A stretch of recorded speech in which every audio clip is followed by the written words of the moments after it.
যারা শহীদ হয়েছেন তাদের আল্লাহ কবুল করে নেন। আমাদেরকে 17 বছরের জালিম ফাসিস্ট হাসিনা থেকে আমাদেরকে আজাদ দিয়েছেন সে সমস্ত জুলাই যোদ্ধা, তাদেরকে আমরা স্মরণ করছি। আল্লাহ তাদের শাহাদাত কবুল করুন।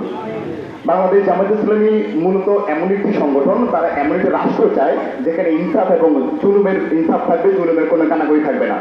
আমরা দাবি করছি না যে জামায়াত ইসলামী ফেরেশতা তৈরি করে, ফেরেশতা তৈরি করা পসিবল না। আমরা মানুষ, আপনাদের কাছে আমরা বড় হয়েছি, আপনাদের বাতিজা, আপনাদের ভাই, আপনাদের ছোট ভাই, সবকিছু মিলে আমরা মানুষ।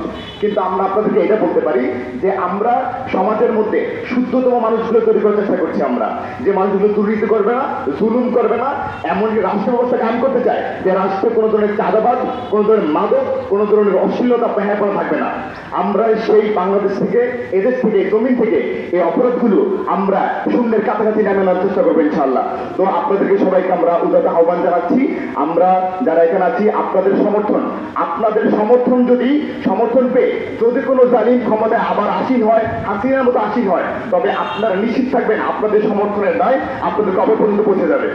আর একই সাথে যদি আপনাদের সমর্থন পেয়ে যদি কোনো সৎ লোকের শাসন প্রতিষ্ঠিত হয়, তাদের শাসনের ফলে, সুশাসনের ফলে এর তাজা আপনার কবে পর্যন্ত কেমন পর্যন্ত পাবেন ইনশাল্লাহ। সুতরাং আমরা কোনো জড়তা, কোনো ভয়, কোনো ধরনের আশঙ্কা, কোনো ধরনের সংশয় আমরা রাখবো না ইনশাল্লাহ।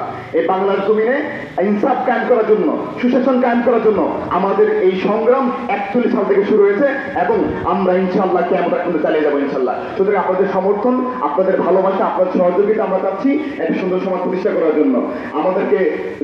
আমাদের জন্য দোয়া করবেন এবং আপনাদের অবশ্যই আমরা পাশে যাই ইনশাল্লাহ। সবাইকে ধন্যবাদ। আসসালামু আলাইকুম রহমতুল্লাহ।